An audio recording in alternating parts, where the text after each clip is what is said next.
thinking. Aaron has low storage space, it says. I don't even know what that means.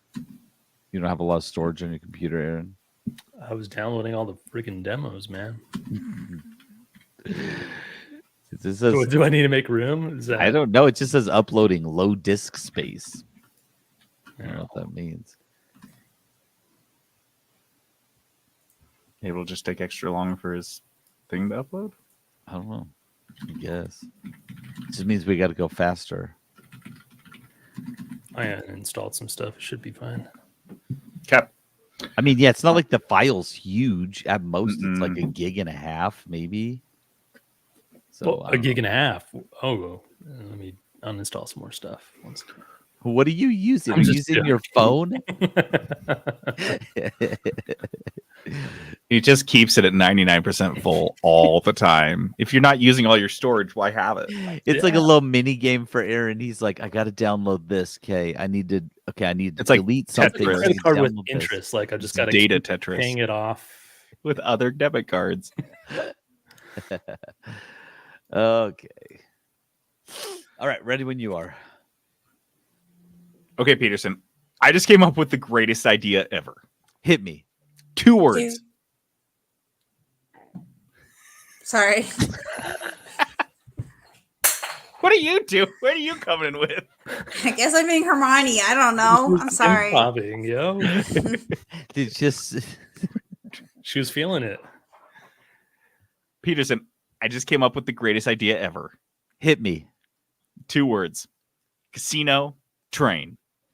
Not this again. Wait, so you're gambling on a train?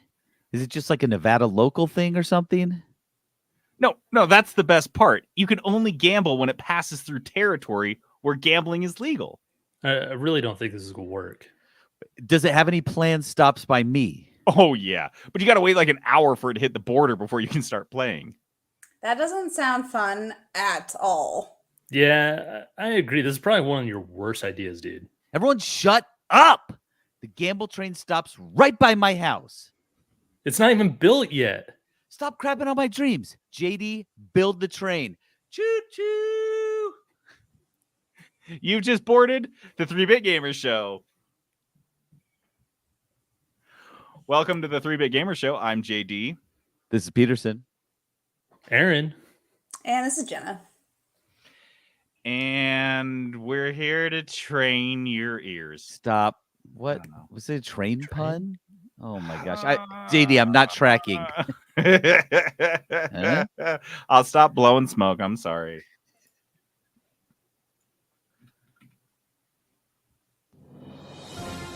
Live from the 3-Bit Gamer Show.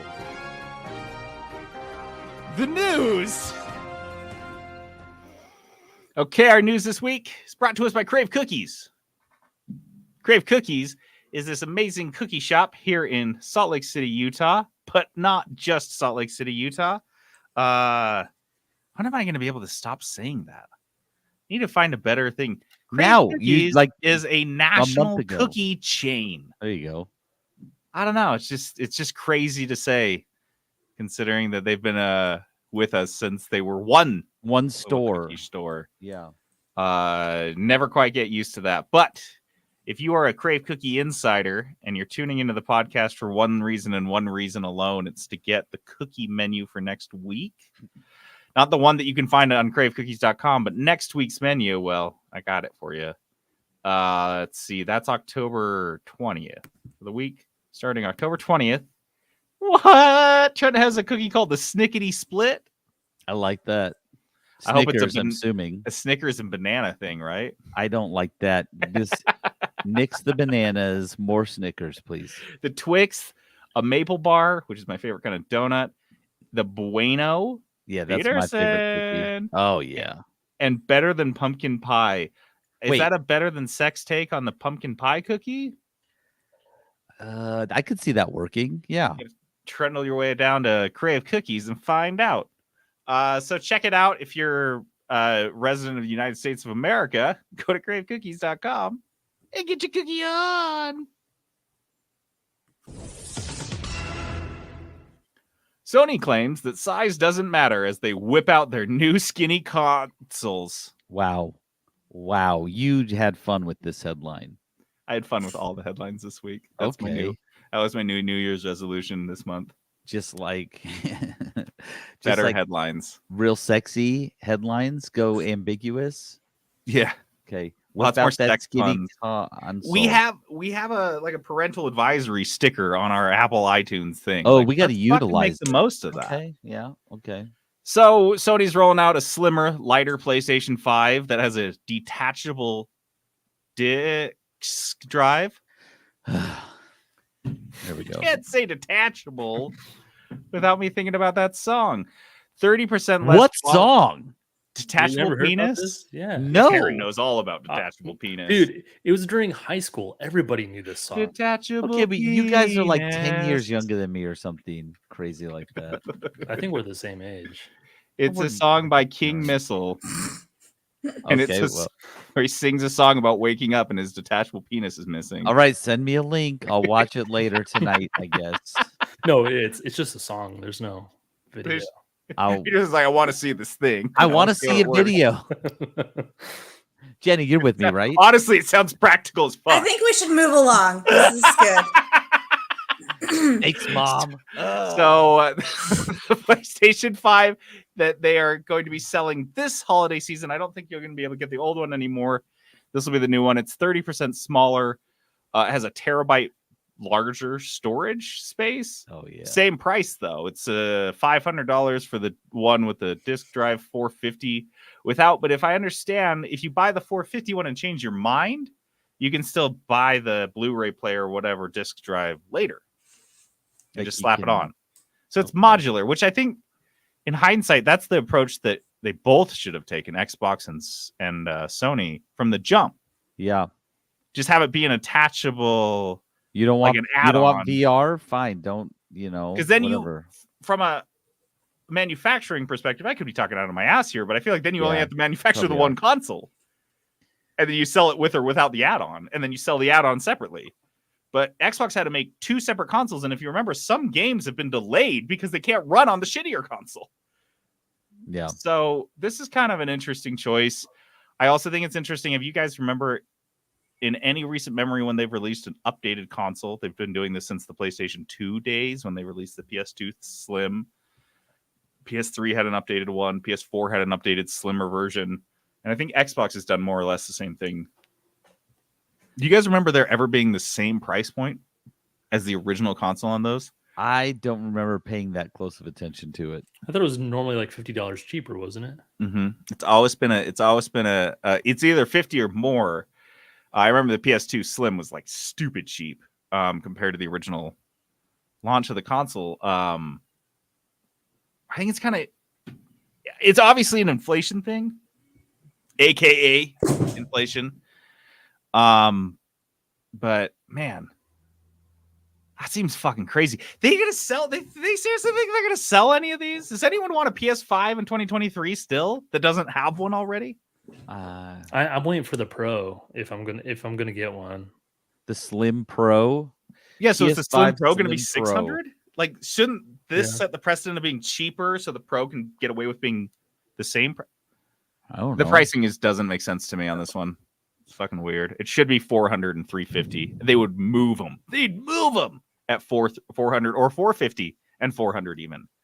But putting them at the exact same price they were 3 years ago, and you're not offering anything new but a little bit extra storage.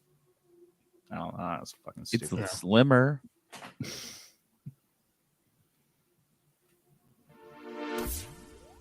EA has admitted that they may have to share custody of the World Cup with FIFA after the divorce. Oh, interesting. So this is just a couple quotes coming from EA execs. One was from EA Entertainment President Laura Mealy.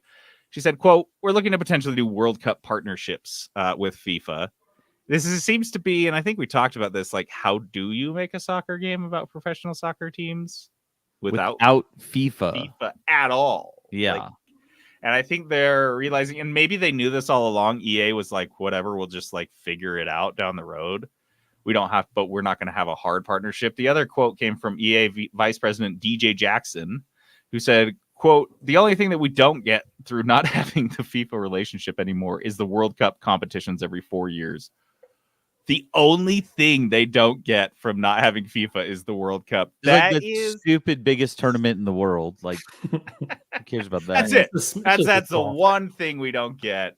Also, Oh players my- and names and clubs and and like, literally everything I else. I feel like they could just pull access to all of it. Like FIFA's got Yeah. their little dirty fingers in all of it. I don't know how it works. We've talked about this before because the finances and ownership of anything in professional soccer is a huge disaster. Does this So- seem like a Mexican standoff though to you? Mm-hmm. Yeah, Where it it's like does. neither of them, they both need each other. They're like, and they we're know not it. going to make FIFA games anymore. We're losing the FIFA name, and they're like, we're going to make our own game then. And and you're both like, know that they're fucking. They're just Neither of throwing you smoke. can do that. Yeah. It's a FIFA, lie from both. You're going to start making games. The Soccer Federation, you're going to make a video game worth playing. And It won't function. It'll cost $200 million. They'll find out 5 years later some random French skis ball spent it all on prostitutes. yeah. That's and then 15 years after That's the a fact, he'll get fired from FIFA, and they'll be like, "Oh, finally, FIFA is clean once more." Well, I don't know how this. Yeah, it is a Mexican standoff, and they'll come to terms eventually, or just it'll die for like. Wasn't the NFL games did that for a while, or the college one died off for a while? Yep. Like, And they maybe it'll give up. just die for like 5 or 6 years until they both realize that that income was really great. They really liked that. Just free capital of like pumping out the same game over and over and just bilking people for card packs. Imagine being an executive at a game studio that has made $1 billion franchise, sporting franchise, soccer, football, whatever the fuck. And you decide as a professional, as a trained professional that's being paid way more than you deserve, that your reaction, your response to fans of yours who would openly, willingly, and are demanding to play a game that is made of this sport, your response is just to sit back and like fold your arms and just like, no. I don't like them. We'll wait a couple years and maybe we'll figure it out. But I'm talking years. You're talking years, dude. Bitch, that's like a fucking conversation or two. Like that shouldn't take like how unless you're having one conversation a day for 5 years, you should be able to fucking work this out. There's a stupid amount of money sitting on the table. The fact that they're just choosing to be pricks instead of taking it is crazy. And it's proof that capitalism is a broken system. Well, it's proof that also that FIFA and these video game executives are just the worst human beings. Because yeah, this could be like this is like you said, easy money. We're talking if they don't make a FIFA game for like 2 or 3 years, we're talking multiple billions of dollars just because they don't do any work off on the these. table. Because They're pure profit. I They want to just know what remake led the to same one this. over and over again. I want was to the know like golden why goose. they're fighting. I want to know like because I guarantee anyone else will be like, yeah, this is stupid. Like, let's just fire both these guys, get back on the money train. But no, It's they're so like, fucking crazy. yeah, I can't whatever. wrap my hand around it. Billionaires are idiots.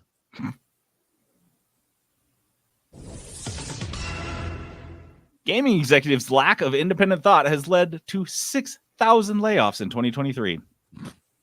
You got to follow those trends. That people are laying people off. You got to lay people off, or you'll be left behind when other people are laying people off.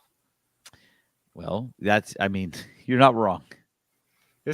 I found this really Like- cool website, videogamelayoffs.com. Oh yeah, look at this. Look at Really all this cool. data. Is relative, I suppose, because it's really reporting on terrible things.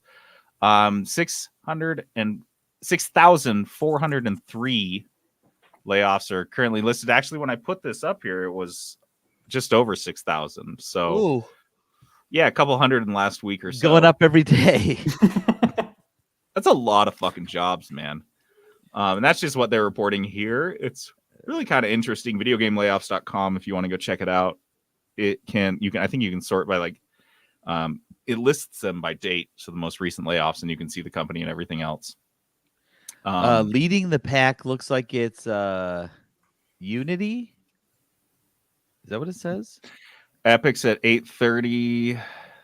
I think Epic may have been the biggest layoff. I'm just looking at the graph. Unity Companies with was- the highest impacts. 600. Oh. EA had 775. Yeah.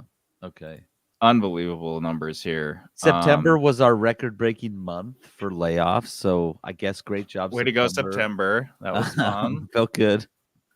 Yeah, I keep hearing things that people are like desperately applying for jobs, and I mean, I got laid off in an industry where lots of people are getting laid off right now, and I still don't feel like, I don't know, 6,400 people in a very niche industry, and you're all applying for jobs all right now. That means that like every single job. So one studio, they're a mid-grade studio.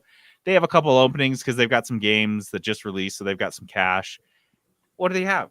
Fucking 500 qualified applicants, not just like throwaway or full sale university grads. You have like real qualified people with portfolios. How long are those people applying where they just give up, and just fucking bounce out of the industry? Honestly, I think a lot of them are just going to start moving industry. They should, by all rights, they should, because 1,000% they should. so much more money and opportunity in tech using your same skill set. You could go find a company twice that as much treats money, you well. half the work, and you actually get treated like a human being. Well, Which that would be interesting. I mean, maybe. Yeah, no, there's like I a was gonna say Jenna can attest that it's like a in tech, 50-50 maybe not. chance. But your odds are better outside of the Yes. video game industry. Yes, it's not the default. You'll be treated as a subhuman when you walk in the doors. So yeah, this is kind of 6,000. I'm just gonna keep tracking the site. I don't know about you. It does feel like the bulk of these largely are over. Oh God, I shouldn't have said that. It's just like, who else can fucking do this? Team 17 had layoffs. There can't be any left. I mean, it doesn't really specifically say the titles that were being laid off were like No. the departments, right? So it could have been like, janitors for all we know. But Well, a lot of these are in QA. Yeah, so a that lot of we've- QA people were laid off. Yeah. well, I clicked on one because it does have sources for LinkedIn. Mhm. One was like sales and marketing. Yeah. If you have a sales and marketing background, go to it. Anywhere. Any industry, Anywhere. yeah, exactly. Because Yeah, you moved out of like business admin. games, Aaron, because you were working in like tabletop games and you transitioned your skills into like a much more stable career, didn't you? Yeah. So, I went from board games, supply chain to nutraceuticals supply chain. Yeah. Everybody needs supply chain, so Yeah. it's like Yeah, since and you everything find your was niche, and it's marketing- probably you're way less dependent on tiny things that are way outside of your control. Like, did your game sell well this week? So, well, that's an interesting site. Yeah, we'll keep our eye on it.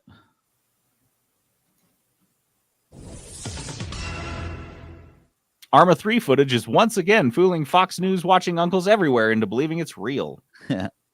This was happening. This has been happening for the last year or so Yes. with the war in Ukraine, and is now happening with what's going on in Palestine and Israel with Hamas. But Arma dev Bohemia Interactive posted a big long blog post. They have to do this. I can't believe they probably think, I can't believe we have to fucking do this. About how to recognize this fake footage. And they also have this kind of plea at the end of it for their content creators, like, hey, don't use stupid clickbait headlines. Don't try to post this footage responsibly of like your game and let people know it's from a game, so people don't like use it for shitty means. I saw there was a video that was posted on TikTok. There was footage from Arma 3.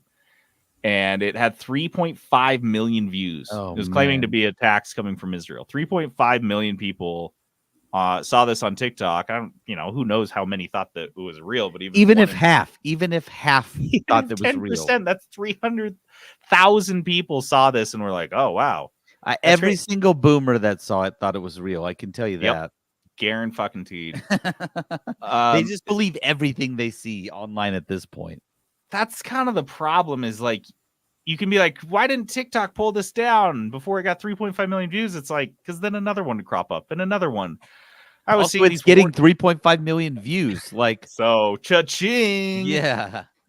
I was seeing this warning that people were putting out. I don't know if I mean, I don't believe that it was false or had any reason not to do this, but they were like, don't let your kids on TikTok or Twitter or Facebook, because people are posting all these like incredibly graphic videos there from that's like war footage, and they can't pull it down fast enough.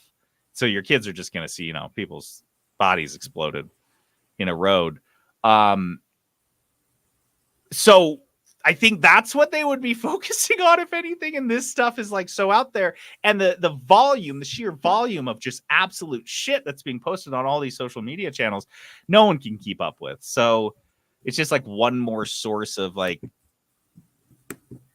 I don't know. Getting a little bit conspiratorial. Does China even care to pull it down? No. And that's the thing. Why would they? Yeah. Why would TikTok have any motive to pull down any of this stuff? Yeah. Because even a homegrown company has suffered no consequences. Any social media companies in this country have suffered any consequences for any of the negative things that they've done to people's lives over the last like 10, 15 years. No. Fucked with the US election. And it was like, it's like no one cared. So this stuff, we don't have a chance. We don't have a chance. I just love that. If you watch some of the videos, like Arma 3, like all they do is shake the camera around and blur it up a little bit, make it a little look cloudy. super sketchy. And they're like, dude, that looks real. And then Arma posted the real video side by side. It looks just all janky. It looks like Arma 3, Yeah. Tanks like floating on the ground. Which is, people should know by now. It's 2023. Everyone is filming. Like, if it doesn't come through like a crisp, clear cell phone camera, it's fake.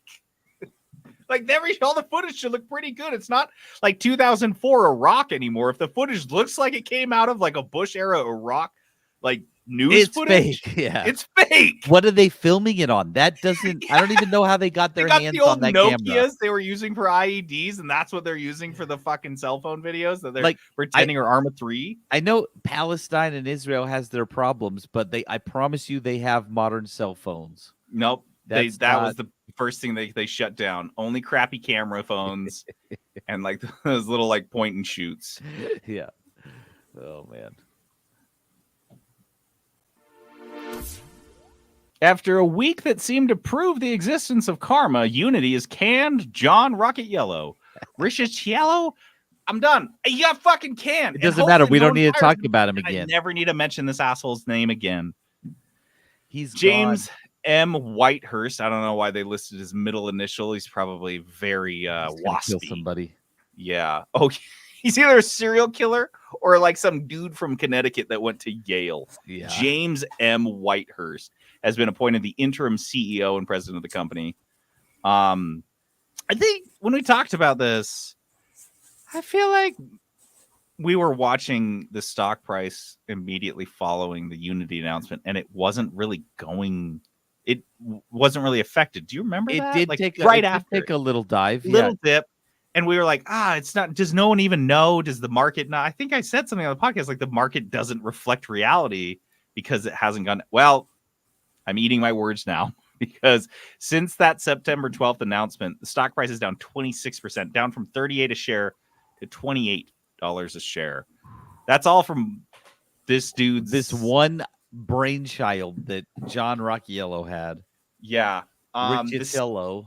The statements that came from both Rockiello and Unity are gag worthy. Basically, like, this dude was the greatest CEO in the history of CEOs and the standard by which all CEOs should be judged from now into the end of time. And John Rockiello is like, yes, I agree with that sentiment. Also, my time at this company was flawless, without fault, and everything that they have done and will do in the future is amazing. This firing has nothing to do with my incompetence. In fact, I would say it has mostly to do with my competence. Dude, it's fucking I'm too crazy. competent for this company. No statements. If you are leaving after fucking taking a quarter chunk out of your stock price, you don't get to fucking give yourself a pat on the back. Your company sure as fuck shouldn't give you a pat on the back as you head out the door. Didn't he like screw up the last company he was at too? Dude, you'll have to be more specific about which CEO you're talking about, because this is what they all fucking do. They come up with some terrible idea, announce it against all recommendation. They go with it they're anyway. the CEO. Yeah, they know better. Dude, this has got to be in the top 3 of worst ideas that we've seen yet, though. This one's so bad. This one blew me away in the response. Yeah. The statements that were coming from studios that are like, we've never made a public statement before, despite a lot of stuff that's happened in the game industry over the last couple of years, and the absolute across the board.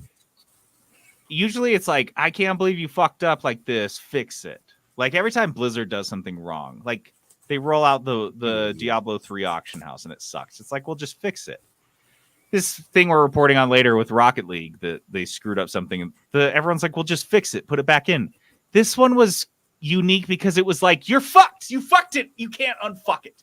Yeah. This is unfuckable. Now we know. Now we know. It happened. The second it happened, it wasn't like, oh man, if they reverse this tomorrow and they come out and say, it was like the original sin that Unity committed. And Like, they will now we know where never- you're at.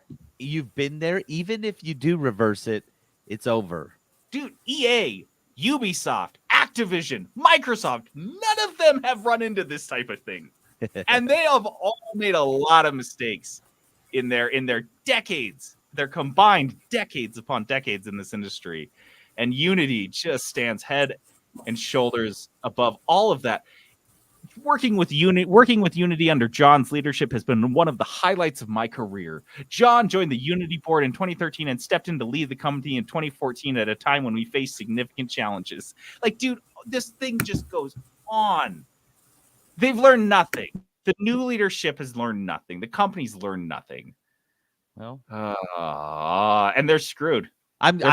Honestly, I'm glad he was fired for it or released or let go, whatever they're going to call it. I'm glad Imagine he's they gone. doubled down. He they just deserves it. They're like, well, we're going to do it anyway. We're going to do it anyway. As the company just completely zeroes out its I value. was already thinking about letting him go. This was unrelated to this announcement that he made that killed our stock price. We were already thinking about it. So this isn't you guys. They didn't even do it, man. Like, usually it's like because you've done something and the stock price starts to plummet because it seems or feels irreversible. The announcement alone. They just did an announcement, and this was the reaction to a single fucking announcement. Idiot. You're right. This is head and shoulder. This is like, if this doesn't win the worst decision, Blursty, we have to retire the worst decision, Blursty. Like, this is it. We found it. This defines the thing. This is like a decade-long winner. Ugh. Rocket League players finally have something to boycott over, and they're pulling out the hyperboles right away. It's the end of Rocket League as we know it, folks. This is why play the game anymore. I want a refund from this game I paid for in 2017. I swear to God. Look, I want a refund. I paid $15 for this game on sale. I have put 2,500 hours into it. 2 million hours. And I hated it. I hated every fucking second. They're removing the player-to-player trading from Rocket League starting on December 5th. So you go through Rocket League, you earn a bunch, you can unlock a bunch of stuff, just cosmetics for your vehicle. There are boxes you can open, and like there's like now they have like schematics essentially that you get. You can trade all this stuff, right? You can trade it with each other because there's a mechanic in the game where you can, if you got 5 of something, duplicates, you can merge all those and make one, like 5 duplicate commons. You can merge those and make a higher level thing. That's right? really cool. And you can keep. I do it a lot, and they're not getting rid of that. So no, they're not getting rid of that. They're getting rid of you can trade stuff. And the funny thing is, I've played a lot of Rocket League. The trading stuff was really hot for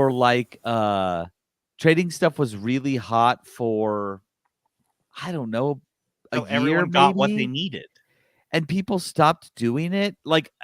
It was so hot to where I'd log into a game and the guy's name would be like L4 trades. And then they put in the chat like, hey, I'm looking for some trades if you're interested. I haven't seen that in years, right? Yeah. That was super common. And now they're like, people are freaking out about this thing that I didn't even think anyone was doing anymore.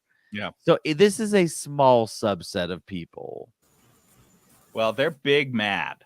Small, but big mad.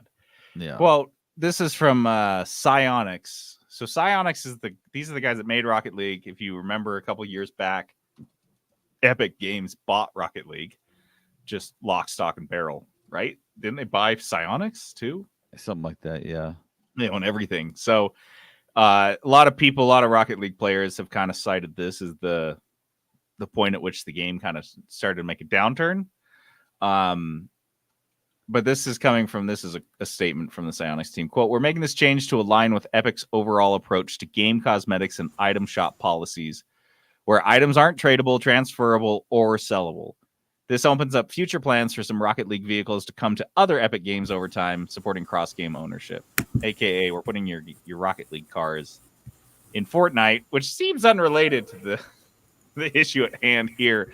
But I can see the whole tradable, transferable, sellable thing being a company-wide policy, because could you ever trade or transfer items in Fortnite, Peterson? Was that ever a thing? No. Because I bet if you could, the scamming that would occur with children would be ungodly, and I think that's what they're pointing to here. And I'm sure that's why the policies are, from Epic from top down, are like, don't trade stuff, because all that does, like you said, L4 trades, a lot of those are just scam accounts that are just trying to steal all your shit. You get the gold mine of like the kid that you're like, okay, yeah. Because they would join you in a chat call when you were trading, because you have to it pulls up a trading screen. Yeah. It was like, can you put this thing on? And they could like easily confuse a child to give you stuff for free. Oh, and totally. then just like block them, right? That was so. Yeah, this is like, I think it's Which funny is that they were even caring. That right there, you're playing your own game. Like, you're a psycho, and a huge asshole prick, but you're playing your own game of trying to get these trades by scamming people. Is that fun to people? Like, is that not to say that's what everyone who's like missing out on this? A lot of the things, some of the responses, one of the ones that I laughed at was, "What about my achievements?" Because there's achievements in Rocket League you get for trading things. Is that you got a couple months left? Is that really what you were? Why you were into trading for that? I didn't know there was an achievement for that. You got 2 months to get it, you guys. If that's really why you want them to like update their whole, if you don't have it already, cosmetic policy from Epic Games, this isn't because gonna you didn't do get an anything for achievement you. in Rocket League. You need to check yourself. And then this, well, there's a change.org petition. As you know, there always is. There always is. And I would like to start a change.org petition to stop doing change.org petitions, because no single change.org petition has done anything ever, to my knowledge, unless I'm wrong. Please correct me if I'm mistaken. 16,000 people are like, this is going to change it. Epic Games is going to look at this game that has untold millions of people that own it, and they're going to be like, these 16,000 assholes, this is what we're going to change. But this is somebody that posted on Reddit. So you to read the whole thing. I know it's low-hanging fruit, but I'm reading a Reddit comment. "The latest decision to remove trading is the last straw in what has been an absolute shit show for the past 3 to 4 years. You've done nothing to improve this game. You've made no effort to improve communication with your players and fans. You've removed entire sections of the community to drive profit and greed. You've destroyed our game. I hope you realize that even if you reverse this trading decision, the damage is already done. Fuck you and fuck Epic Games." Oh, wow. Wow. We got him. I just don't understand why this is. I don't understand why anyone cares. I really don't. I saw this and I was like, this is a non-story. Because there is an achievement. I was looking while you were saying that. I was looking at the achievements. Mm-hmm. All you have to do is trade one thing with anybody. Like, find a friend and be like, hey, it's just can we one trade? thing? Yeah. It's not even hard to get. Like, you just I could be like, JD, log into Rocket League, hop in, we'll make a quick trade, and we'll be done. Like, if I really wanted the achievement, that's it. Like, I don't understand.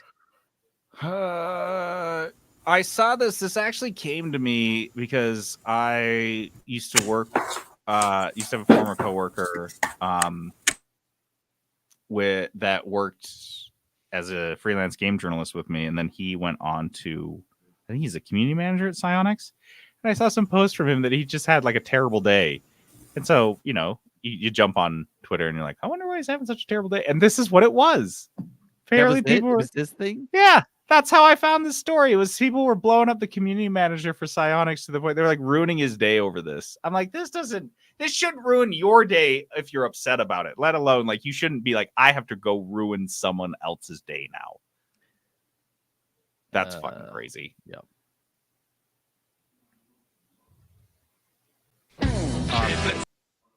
Before, Jenna, unmute your thing. I got it. Can you hear the feedback? Yeah, can you talk? Is it bad? What is going on? Why is it so delayed and there's like feedback? Did you unplugged it and plugged it back in and everything? A bunch, and I tried all the other sockets, and one of them will mute you guys. And so I can't hear anything. Hold on a sec. Yeah, I think it went away. Did it just go away? No. Can you hear it, Aaron? Hold on. A little bit of noise. Okay, Jenna, talk. Hello. I changed her settings so it got rid of background noise. I don't know why it was doing that. It sounds better now. Oh, it does? Yes, it's 100%. Okay, cool. Sorry. I don't know. No, it just like kicked in randomly. It was like fine, and then it just That was a kicked software thing. It's not you, Jenna. That was a software thing. in. Yeah, Okay. sometimes that happens. Okay, I'll do the Riblets. Riblet song again. I'll have to start over.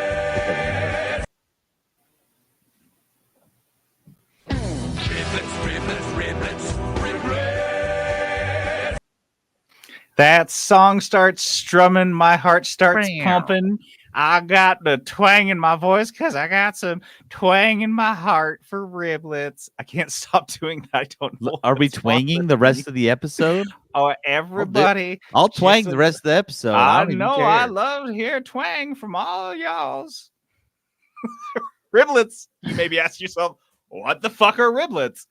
Riblets are little meat chunks of news, not quite enough for a full rib, but enough to, serve into a platter and charge $17.99 for.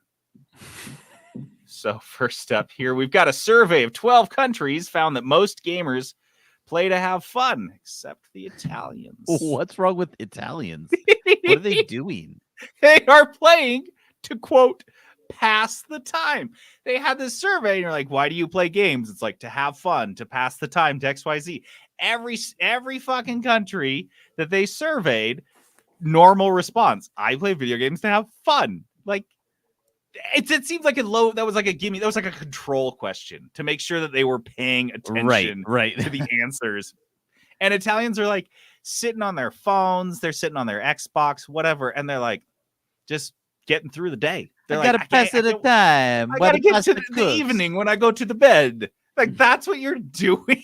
A lasagna take a long time in the oven. You gotta do something while it cook, Dude, it's like the literal stereotype of like a lazy European just sitting outside a cafe smoking a cigarette for 8 hours. But they're like, yeah, that's what they do. They're just like on their phone, just like playing games. Like, are you having fun? They're like, What is this fun? I don't know what it is. No, I made the time go from 3 to 5.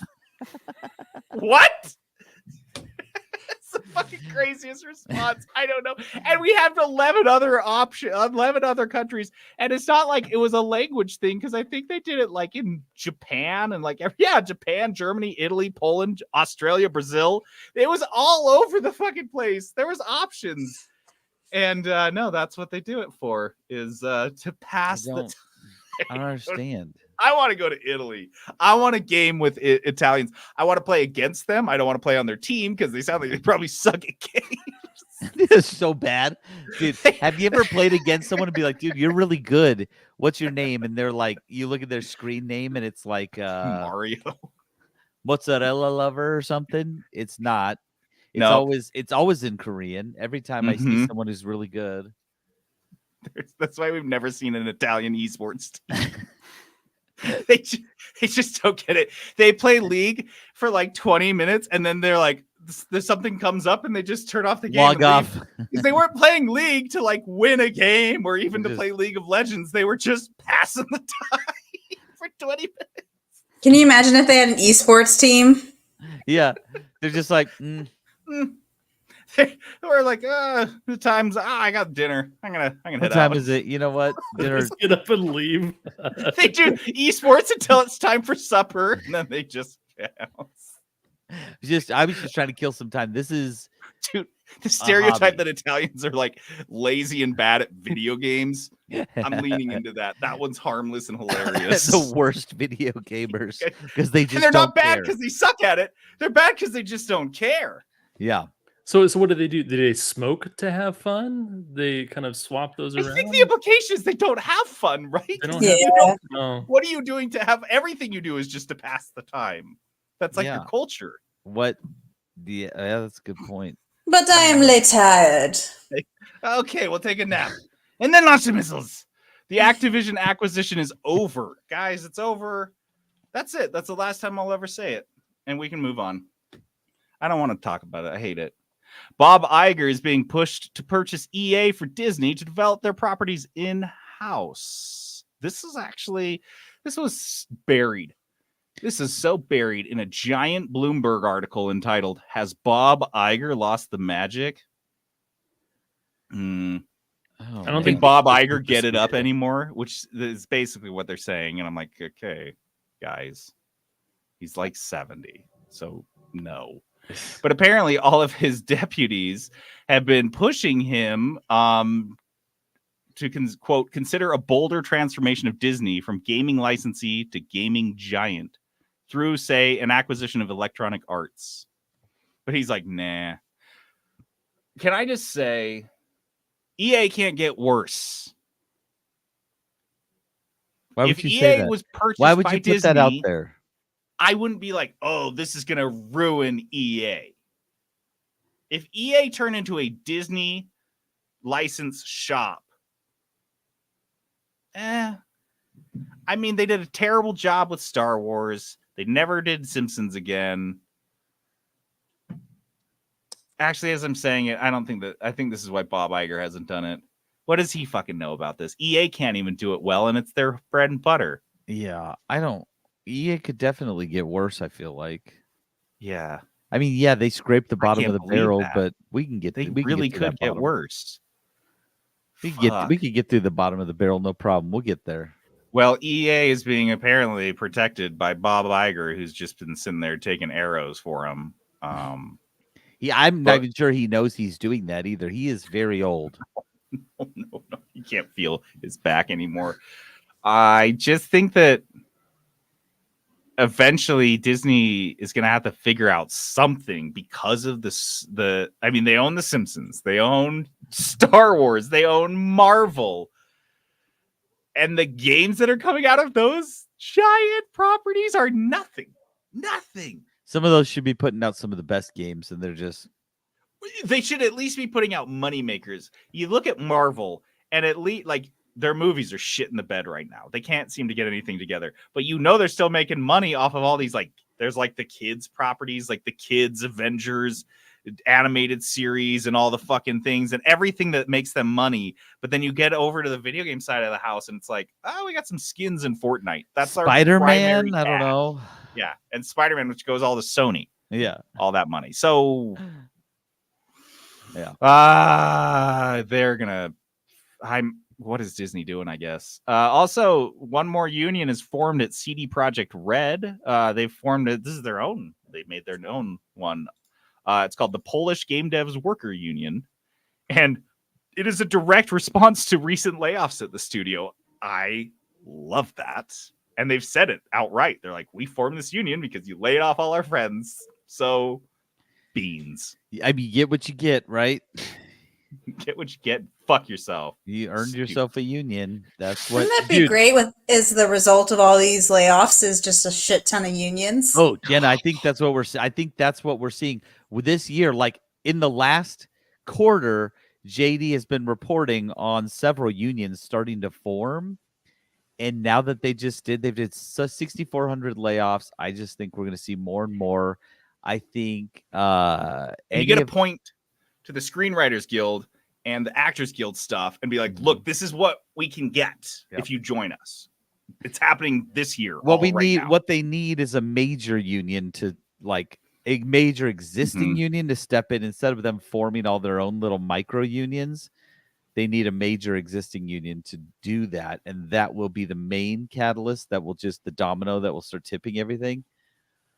But yeah, I think It's going to be fully unionized. The gaming industry, I think, in 2 years, which is so crazy because a bunch of dum-dums on a Utah-based podcast with very limited experience have been calling this for like 6 years. We've been saying Peterson's catchphrase on this podcast, put it on his fucking headstone, dude, is you're going to earn yourself a union.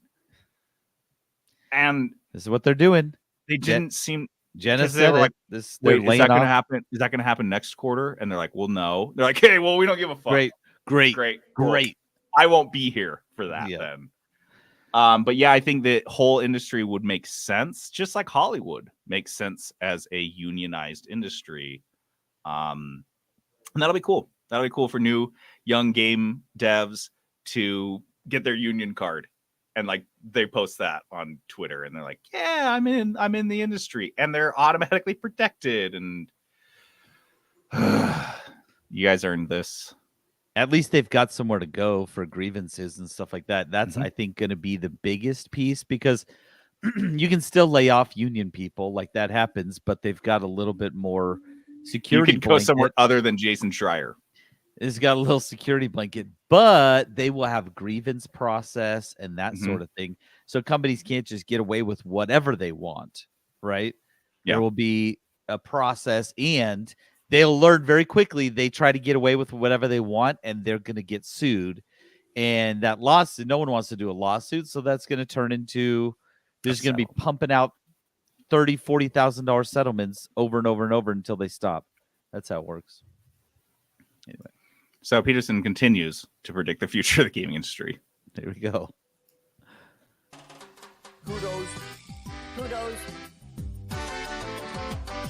Kudos, our positivity segment.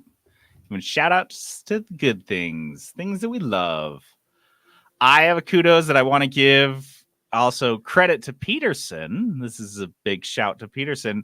Jenna and I recently went grocery shopping to this amazing co-op grocery store here in Utah and Idaho too, I believe, called Winco. They're in Washington too. There's one up by us in Seattle. Winco is, I don't know. It's like I said, it's a co-op grocery store, so the prices are super cheap. I don't know why necessarily. I do know you bag your own groceries and you pay with a debit card, so that probably reduces costs enough that they can somehow. I don't know. You go in there and there's like labels that are like, this is how much this product costs at Smith's today, and this is what it costs here, and you're like, what the fuck? Why would I ever shop anywhere ever again? But Peter, I used to shop here at Winco. Jackson and I used to shop at Winco. It was our only grocery store because it was so cheap and we were dirt poor. And then I guess somewhere along the line, I just started to opt for the convenience of the nearby grocery store, which is local still. So I don't feel like guilty spending. But God, the prices. Jen and I went out of our way to Winco because it is a little out of the way for grocery shopping. Usually like to do grocery shopping, not 10 freeway exits down. But holy shit, it's fucking worth it. It's so cheap. So stupid cheap. You can find like really good deals on stuff. Yes. And they have crazy good stuff. We found their coffee. Jenna and I always, we grind our own beans. So we always buy whole bean coffee. And it's hard to find whole bean coffee that's flavored. Just straight up. It's generally not like, it's like a roast, but having flavored is, I don't know, because they have this, I don't know. It's just very uncommon. They have a whole bank of like 20 different flavored whole bean, like self-serve coffees. And they just, like you said, they just have stuff. They just have cool stuff there. Yeah, they've got a lot of stuff that you just don't find elsewhere. Bulk items, bulk candy, bulk everything.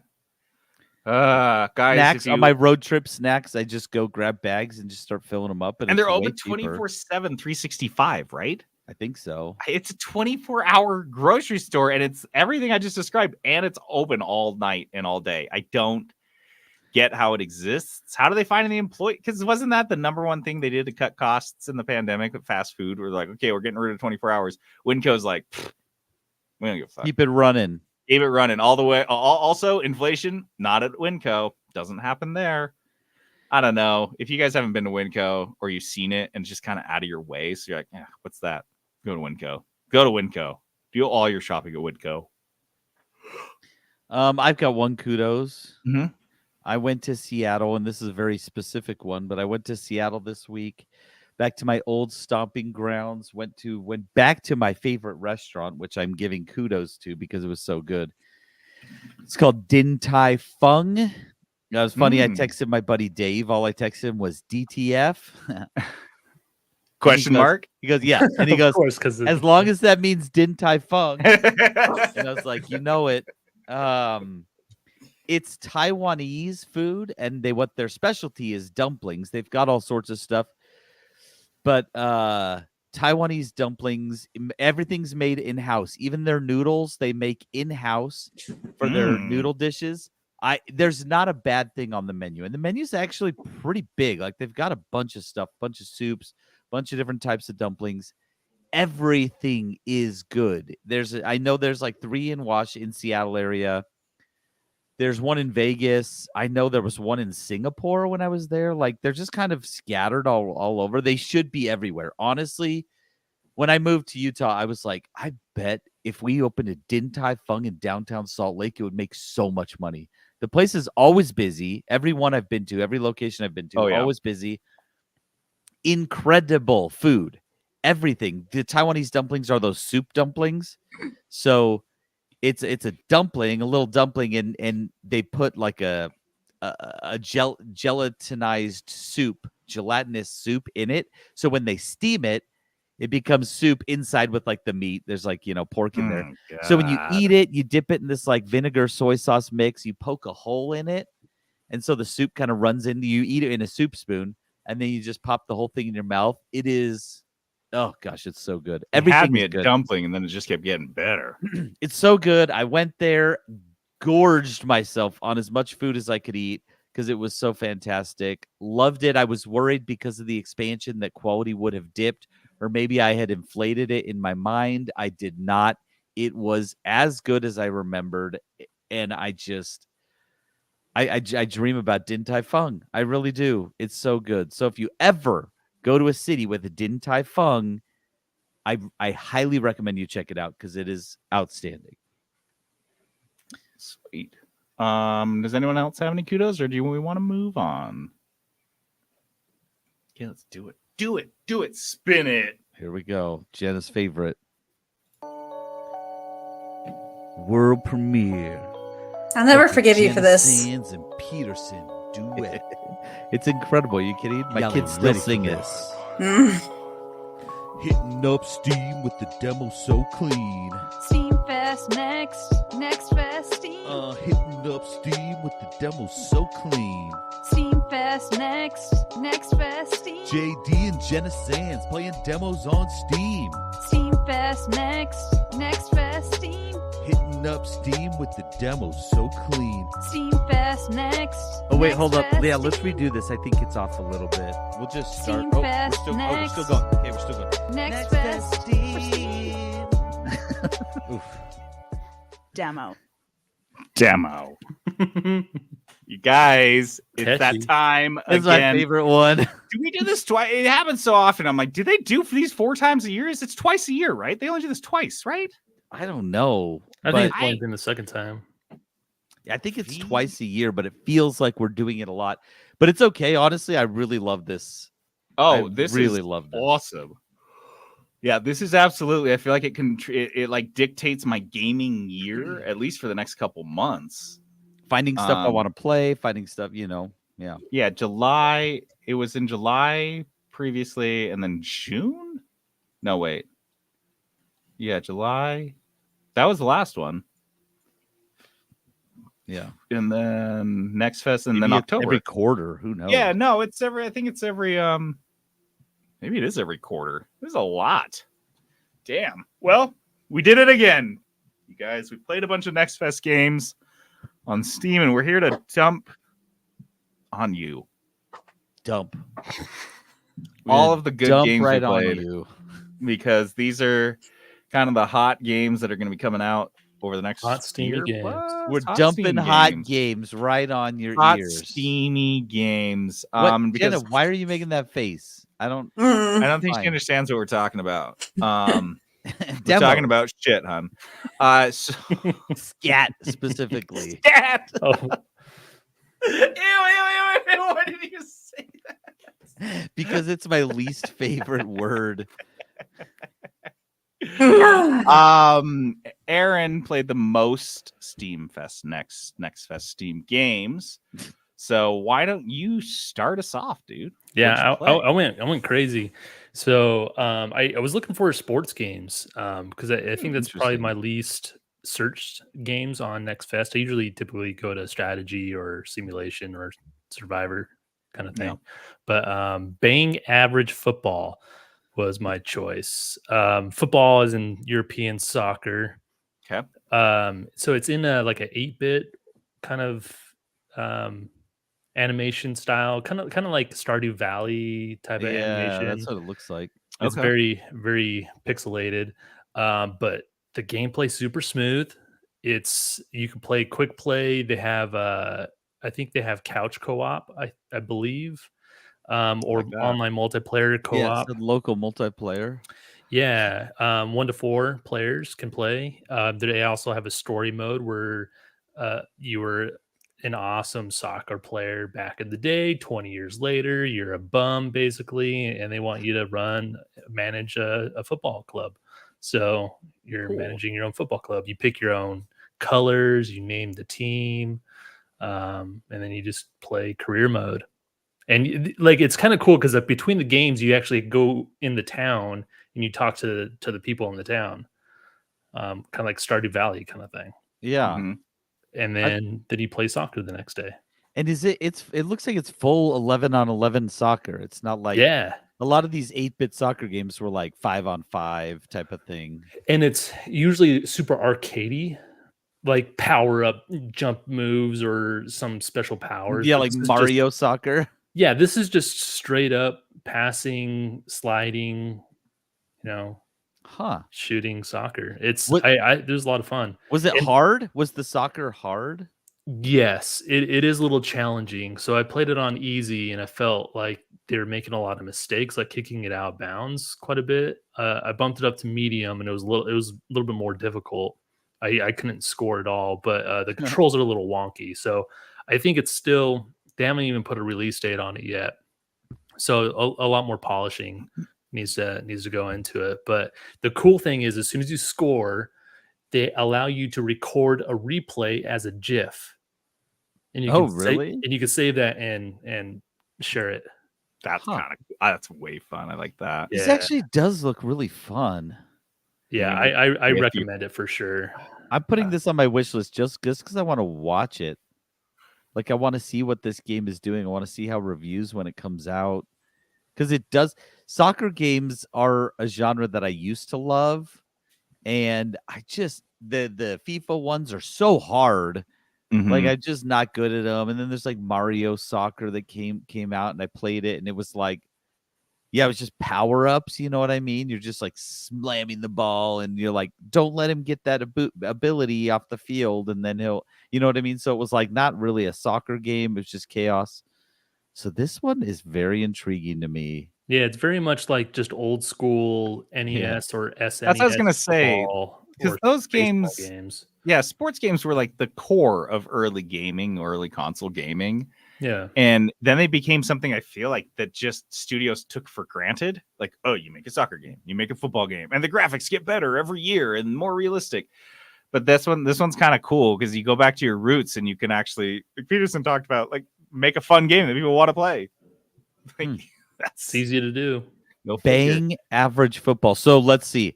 Based on what you played, I know the release date's not till 2024. How much would you pay for this game? I'd probably pay no more than 15. Yeah. I was gonna say this looks like it should be like $9.99 type of thing. Yeah. Couch co-op though makes it pretty sick. I like Yeah, that interesting. experience. I'm definitely gonna watch this. The demo's still out there. I think this is one where the demo just lives on, like they're letting people play it quite a bit. Love those. So yeah, bang average football. Okay, Jenna, you're up next. What you got? Like that. All right, so I'm probably gonna butcher the pronunciation of the titles on some of these. Yeah, Just a heads up, but Jusant. Jusant. Jusant. There Jusant. we go. Jusant. So There you it go. is an Oh yeah. an action. Oh my god, action puzzle climbing game. And since Jonathan and I both rock climb, I figure we should probably check it out. And so it's very like journey, chill vibes. Not much going on interacting wise in the world other than climbing. What I really like about this game is mostly like the thought that went into all the climbing mechanics, mostly because I feel like if other games adopted it, it would make climbing part of games a lot more interesting and fun. However, I don't know if it's like strong enough to hold out on its own in terms of playing the whole game through just to climb. Because you didn't really like pick up anything or feel like you were progressing in a story or doing anything. You were just climbing through all these towers and rocks. And yeah, the mechanics of it were really cool because it was very much so modeled after real climbing, having to do anchors, having to, rappel your rope and do this fun stuff. But other than that, it was pretty empty. It almost seems like it's a tech demo for like a climbing mechanic that they've built. Yeah, exactly. For other games to use. Yeah. Exactly. Because some of this I can see like, yeah, there's something similar to like this like in other games I've played. Like if you think of God of War, where you can kind of climb around a little bit, jumping from thing to thing. This is like a more just like a more intense version of that. Yeah, because to grip the rock, you have to hold down the trigger button with your left or your right for your left and right hand. So it does kind of feel like you are climbing. Because it's left, right, left, right, That's left, right. interesting. And you have to point it just right to hit the next hold. So once you got the hang of it, it was very natural. Just like it did feel like, oh, climb, climb, climb, climb. But yeah, that was basically. I feel like that should be like a VR game. Like Aaron, yeah. I was just thinking that. Yeah, like if you that could would have be like dope. a little hand, like a thing that like finger sensors, so it shows that you're gripping. That would be kind of interesting. But the second you have one you got to jump for, it's Peterson, over. double power gloves. Yeah, dude. Can we That'd be incorporate dope. power It's so gloves into bad. VR? Come on. So bad. Requested. Would you buy this game? Say it comes out for $750. Would you buy it, or is it just too little? I don't think I could buy it. Okay. Not unless like something else was added to it. Yeah, so I forgot we usually ask at the end of each of these if you added it to your wish list or not. That's like the ultimate review. So Aaron, did you wish listed the soccer one? I did. Jenna, you're saying you didn't wish list this one? No. I'm glad I made you play this and I didn't play it then. I love says similar games you've played in this game is Hogwarts Legacy and Portal 2. I don't see it. Puzzles. What? Puzzles. Oh. That's it. Like silly. That's a stretch. That's why I really don't like the puzzle category on Steam. Puzzle and adventure are useless at this point. Yeah, that's pretty true. Pretty open. Okay, so I've got which one do I want to talk about? I'll talk about this one first. Crime Scene Cleaner. I played Crime Scene Cleaner. Another tech demo. More or less. Yeah, this one was if you guys remembered Power Wash Simulator, very similar to that. If you played Power Wash Simulator, this will feel very similar, but it does seem a little less robust, whereas Power Wash Simulator, you had all these different nozzle types and sizes and things. This one, you play a cleaner in the sense of like a criminal cleaner where you go to a crime scene and you clean up before the cops get there. So you have a mop, you have a trash bucket for cleaning and removing trash and evidence, and then you have a power washer, and you have detergents you can use. I didn't end up using them because it seemed like kind of a waste of time. And then you put furniture back in its place. You kind of put stuff back where it belongs. So for the one that I did, you show up at a guy's house, and so the guy that called you apparently found out that his wife was cheating on him. So he went to the guy's house who was hitting his wife and killed his whole family. And you go clean that up.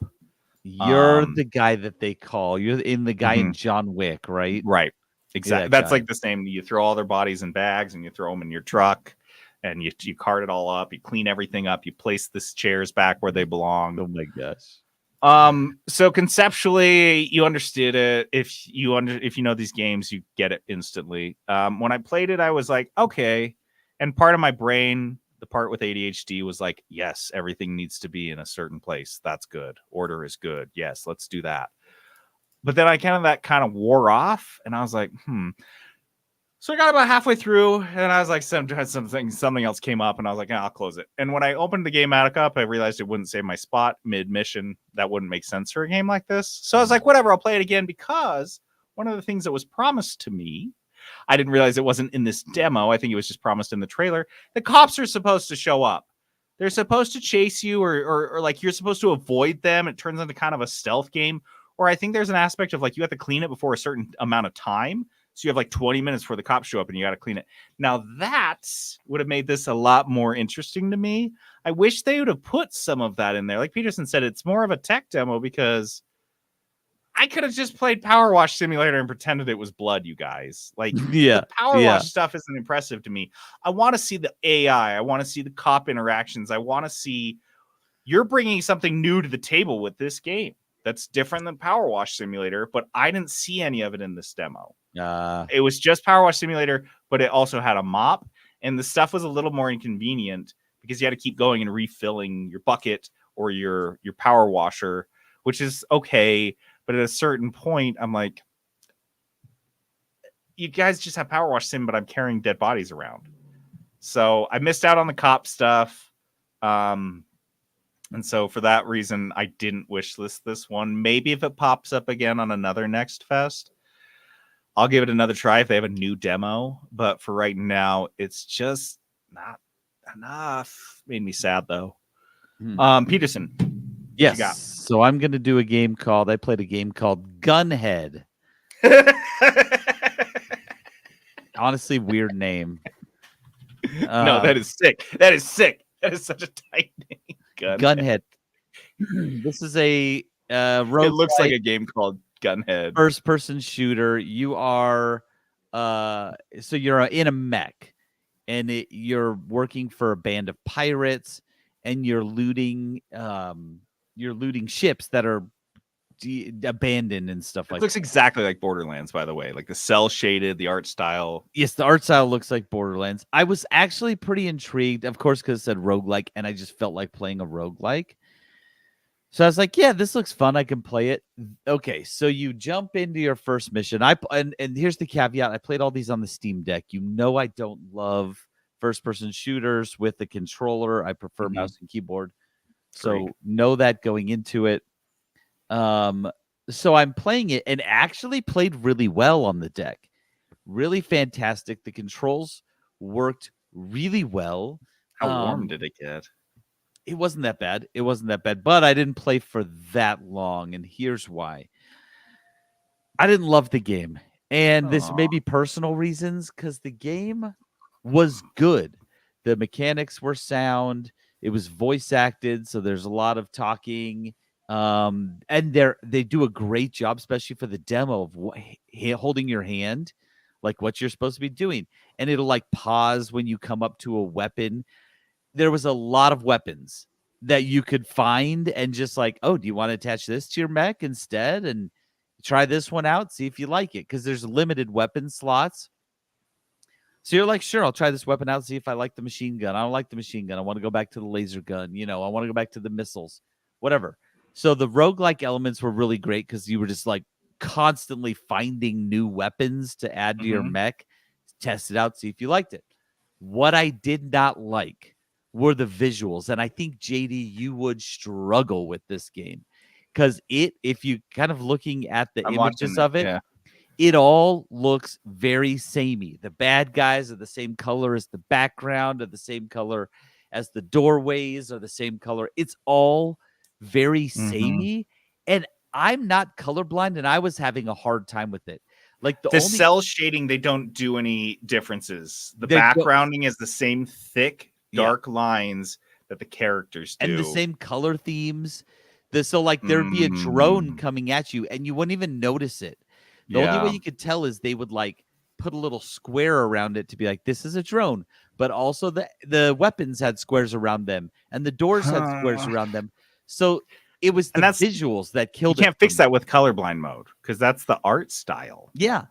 The That's the visuals model. really killed it for me. You need to Uh, figure out some games. I think we talked about one just recently, but like some games are very good to tell who the bad guys are. All the bad guys, all the things that are going to hurt you are colored pink or whatever. Like it's a very distinct color that you don't see anywhere else.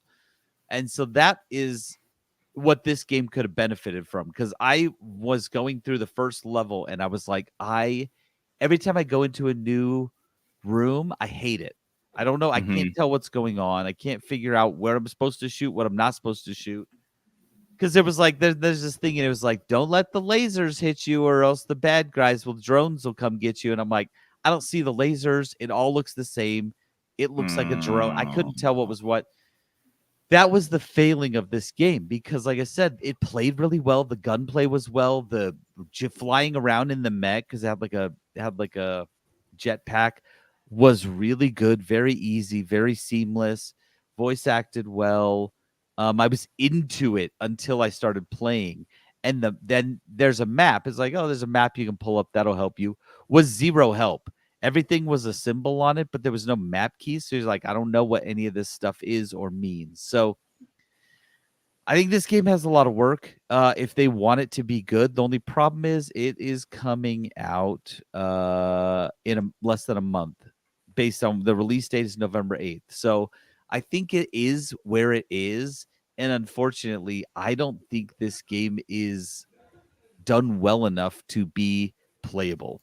I would not buy this game. I won't wishlist it. It just the visuals were bad enough to where it does look like it I was plays really annoyed. well. It honestly did. That's the big downside. So yeah, you gotta have art style is so important, and you got to be able to differentiate what's background and what's enemy. Yep. So Okay. Gunhead, Not a wish list item. Nope. Aaron, you're up. My next one is Neuroshima Hex. I think that's how you say, or Neuroshima. I don't know. Anyway, it's after a board game, Neuroshima Hex 3.0 is the latest version of the board game. It's a tactical tile laying game. It's a 1v1 that you play these hex tiles on a big hexagonal grid.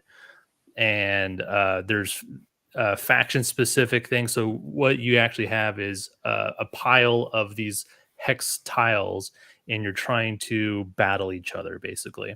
So you lay down your fortress on the hexagonal battlefield, and you start one player at a time, start laying down these hex troops or status effects, kind of like battlefield things, kind of like if you're playing chess but with hex tiles. And once you pull out of your bag, out of your supply, a battle hex, then it triggers a battle, then all the tiles fight each other at the same time. So you'll have stuff that affect adjacent or range, and different status effects that'll like kind of root or stop other hexes from firing. So you're basically just trying to kill each other's strongholds on this hex grid. It's one of those that you definitely have to play the tutorial to really understand how to play the game. But The game company's called Portal. If you want to check out the board game version of this, it's one of their strongest titles, and And they you they played the board game? yeah, I've played the board game. It's been out for a long time. It's probably been Okay. I don't know 15 years that the board game's been out. But they actually I think they have an iOS version. At least they did at one point in time, an iOS version of the game. But yeah, coming out on Steam, and it plays pretty solidly, I guess. But I did wish list it, just depending on the price, because there's so many different factions that they put into the game. It could just be, a store kind of hell that you're just paying $5 per faction that you want to Yeah. download. So it kind of depends on the price, but I think it's a solid game. The price and probably what's included with that. Like if they want to go Yeah. the Warhammer route and like make everything an additional cost, that's kind of a turnoff. But if they just like you unlock a bunch of factions that are in the game already, that could be interesting. Yeah, but I feel like some of these board game tactical video games, it's always like you buy the faction and that's who you play as. Then if you want other stuff, it's going to be $5 to buy in. It's kind of Yeah. I don't know. That model kind of bothers me, but if it's like $10, I'd probably buy it. Yeah, it looks for fun. interesting. Yeah, I mean you can tell it's a board game, right? Doesn't look Yeah. like they've just added some. It looks like the board game, and then they've just added some animations to the battling and stuff. It's super simple, and the game's already made. All I have to do is code it. Like that's basically it. Yeah. So That's it's it's been tested. yes, yes. Like the balancing issues shouldn't be there. Mm-hmm. But yeah, I give it a shot. Play a demo. Okay. Yeah. Jenna, what you got for us? Okay, so I've got Pioneers of Patagonia. Pagonia. Pagonia? All right. So this one's pretty similar to we just always call it the Beaver game, but what is it actually called? Timberborn. Beavertown. No, it's called Beavertown. Timberborn. Yeah, It's called Timberborn. The Beaver game, Beavertown, whatever you want to call it. Yeah, it's got beavers in it. So basically, it's a city builder. You show up on this island with this big ass boat, and you've got all these different buildings to build, so you can produce more materials to manage with your whole little colony. What is cool about it is it's really pretty. And it is super like relaxing, just like the whole vibe of the game. I felt like an idiot playing it at first because I was like, there's no tutorial. I don't know what's going on. And so I was just doing all sorts of random crap, having no idea what was happening until I realized in the corner there was actually a bit of a tutorial or a guide, at least on what they wanted you to build.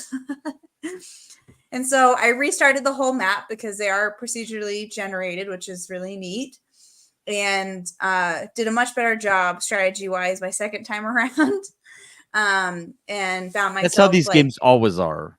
I feel like you mess up your first game and you're like, well, now I got to restart and do it the right way because I really bombed it.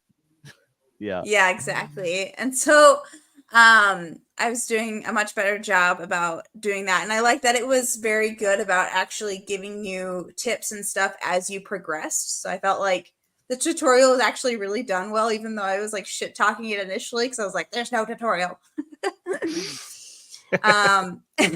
User error. I'm just blind. Yeah. Mhm. You know, to be fair, it is very faintly like brown. It's like really blends in with the whole natural scene.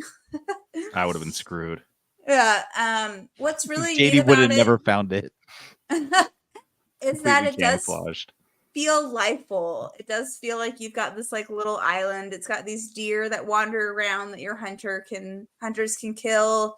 The ocean is moving and looks natural, and your farmers, like really the detail and how they're setting up their crops is there. And it also expands as your population grows, so that way you can like conquer more territory. It's really funny because like they're like, don't judge the game yet. There's more to come, and so they've got a lot planned for it, including 10 more goals, a map creator, more economy stuff, as well as conflict and combat. And I feel like once they get the combat in there, it could get really interesting. Because right now it's just kind of like peaceful and chill, but I feel like if you've got hostile animals and bandits and like all these other things going on, that would help in terms of making it more interesting for strategy. You know, I love these types of games, so I did look at Peaceful. this one, but I didn't want to play it on the Steam Deck, so I You So I didn't can't. play It's the only game I played that I wasn't able to play on the Steam Deck, so I stole Jonathan's PC for. And yeah, so that was a bummer, but it also makes sense because those kind of games would be hard to do yeah, on it the just like deck. doesn't quite work so well. Yeah. Did you wish list this one, or would you? I think I'm going to, and just keep an eye on it. It's supposed to come out in December, which seems still very early. I don't know if it'll be early access, but I think I'll just keep an eye on it for now. Yeah, I put it on my wish list because these are exactly the types of games that if it comes out with like stellar reviews, I'm gonna play it. Right? Yeah, I if it's got good definitely will. reviews, I think for sure. Yeah. Okay. Pioneers of Pagonia. Oh man. Okay, so I played 3 games, and 2 of them were phenomenal, honestly. So it was hard for me to decide. No, I played 4 games, and 3 of them were phenomenal. And I've been trying to go from like worst to best, and this is I don't know. I can't decide. I'll start with Enshrouded. Okay. Enshrouded is a game that will be. It's a survival. This is survival. I don't know what is Valheim. Survival builder. It's a Survival builder. base building. Crafting. Base building game, crafting, whatever. Enshrouded, I think Aaron, you played this for a little bit as well. Yep. You start in the same way as Valheim. You're like basically naked. You go to the character creator and you are popped out into this land. And I'm pretty sure. Am I pretty sure? I'm like 90% sure it is not procedurally generated. I'm pretty sure the whole map is handcrafted, which after playing Valheim and a couple other games, I'm like, nope, I like that now. I do like a handcrafted open world map. Because I think one of my biggest issues with Valheim when I was playing it was like you'd come across a really cool area or whatever. And it was on you to share that because the computer had come up with it. It was essentially AI art, and you're like, I found a really cool piece of AI art out here. With this game, it's actually human crafted. So it's like they've made these things for you. And so that was one of the things I initially really liked. But just the long and short of this game is that I got into it really early on.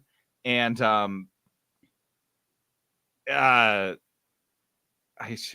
sorry, I should say I got a lot of my things unlocked very early on. Whereas with Valheim and a lot of these other builders, they're locked. They log a lot of the things like magic. You're not going to get magic for a minute. You're not even going to get a bow and arrow for a minute. This game, you can get a bow and arrow, a wingsuit, a hook that lets you like grappling hook on like, it's a grappling hook. You have all your buildings, you have your magic, everything within the first 30 minutes. And it didn't seem like they were just giving this to you for the demo. It seemed like they were just like, here's everything. Have fun. I wrote down here the building feels like a Bob Ross painting.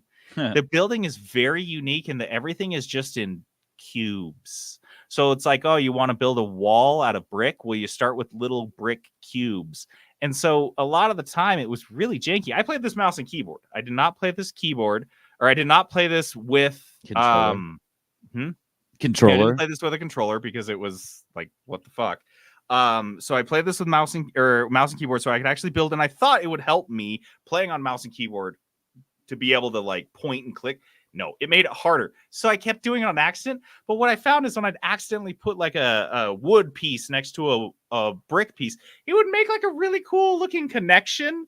And I kept learning all these different things. If you put this piece next to this piece like this, it'll end up being all these different things. So like I said, I just kept making happy accidents like Bob Ross, and it was like really enjoying the building of it. So the building was kind of fun. Again, it's really janky and it needs some tweaking. The combat, you lock on people. So that was, I would say, the number one complaint I had, and most people had about Valheim, is the combat was really shitty. Like you'd swing and add a character and you wouldn't hit him.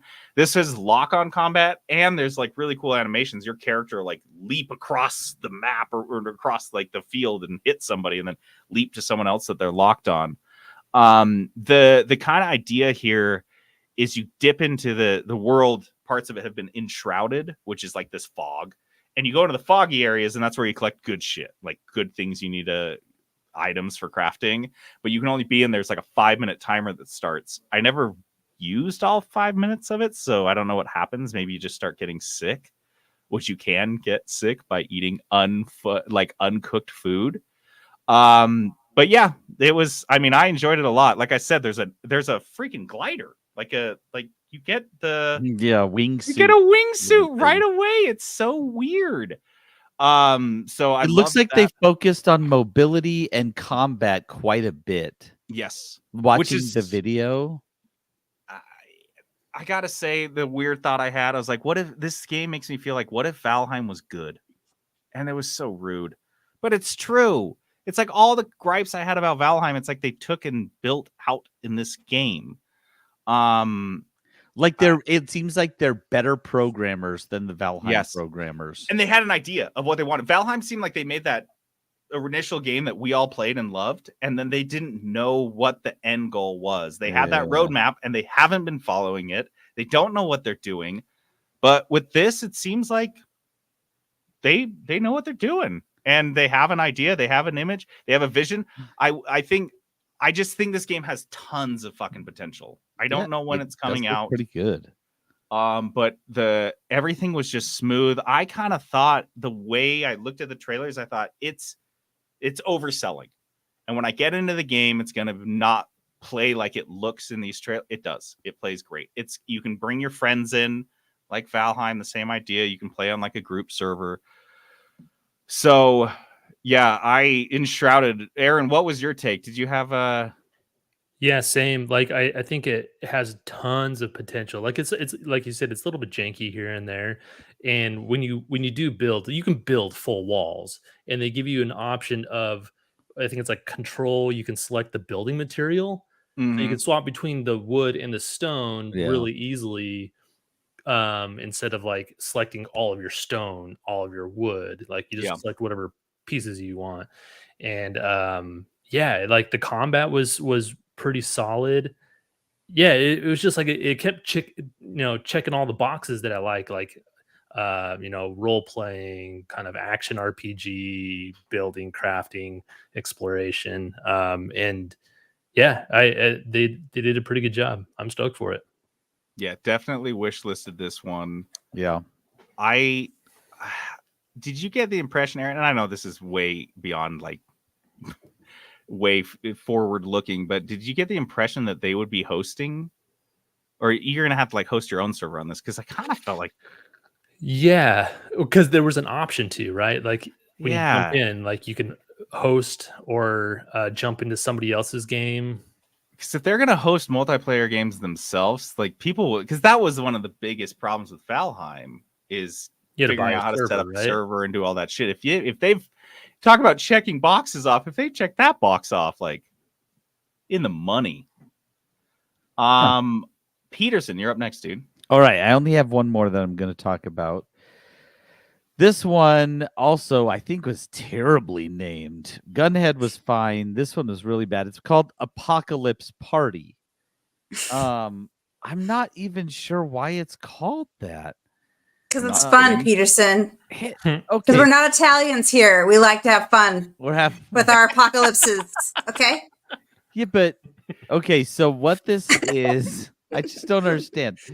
So what this is it is a another action roguelike. You can tell what I was in the mood for, and I'm like what I think plays well on the Steam Deck. So this one was top down. It has an art style similar to this game I played called For the King. The characters look like they're almost like carved out of wood or something. But what it is how it starts is you are a police officer who comes back from work because there's a zombie apocalypse and your wife and daughter are dead. They're zombies.